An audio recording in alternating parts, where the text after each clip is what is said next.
So the title of the movie is an abbreviation that stands for Child of Deaf Parents. And we do indeed follow a young woman here, a high school student, who lives with her deaf parents and a deaf brother, but she herself is able to hear. And this feels like a very unique idea for a movie. I don't really remember seeing anything like it before. I mean, there was of course recently Sound of Metal that did deal with deafness, but it took a very different approach. It dealt with someone losing their hearing, and this one deals with someone who grew up around deaf people. And yeah, I just thought this sounded genuinely interesting as a premise, which it turned out to be. In fact, it turned out to be even more interesting than I could have ever thought. Because the movie just provides the audience with a very different and unique perspective. And it finds a way to teach you about some of the things deaf people might have to deal with. And what their daily lives might look like, but it does it in a very entertaining and roundabout way. Without ever feeling preachy or like it's trying to shove a message down your throat.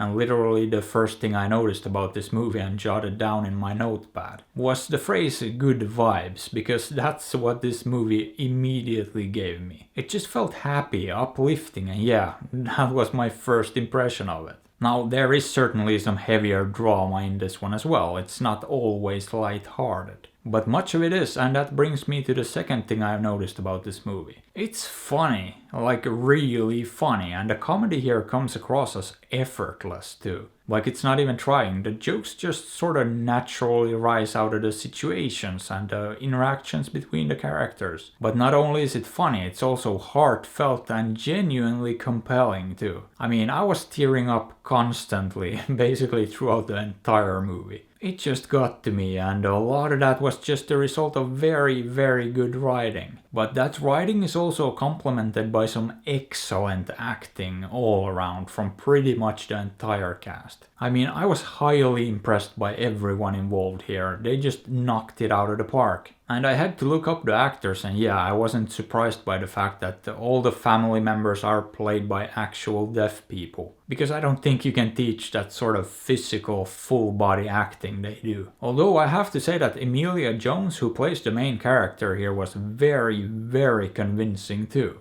And while watching this, I started thinking about how they actually managed to find such a perfect fit for this role. Because not only does she need to be able to obviously act, she also needs to be able to sign very quickly and effortlessly. Now, I'm sure experts on the subject can tell she's not a lifelong signer, but she sure fooled me. And to make matters even more complicated, and ironically enough considering the subject matter here, she also needed to be able to sing on top of that, because a lot of the movie revolves around her love for music. So that brings me to the question, how do you find a young actress who can act well enough to carry a movie, but who can also do sign language and sing convincingly as well? Well, apparently you find a talented actress and go from there, you teach her the rest.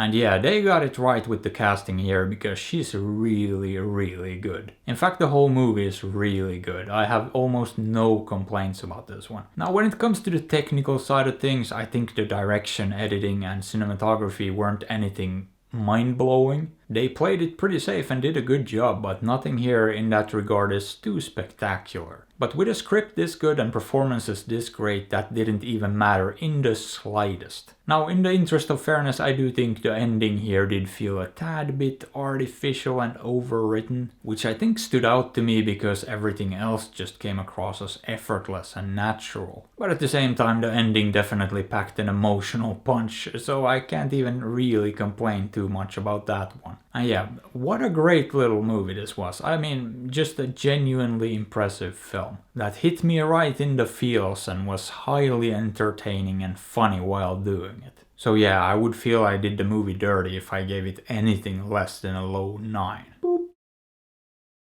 And yeah, I would definitely tell you to check this one out. I'd say it's maybe even a must-see. Or, you know, you could also just ignore my advice and skip it too. After all, I'm not your dad. But hey, what are your thoughts on this? Have you seen it? Did you like it? Let me know. And if you enjoyed the video, maybe give it a thumbs up or sub to the channel, because that would be fantastic.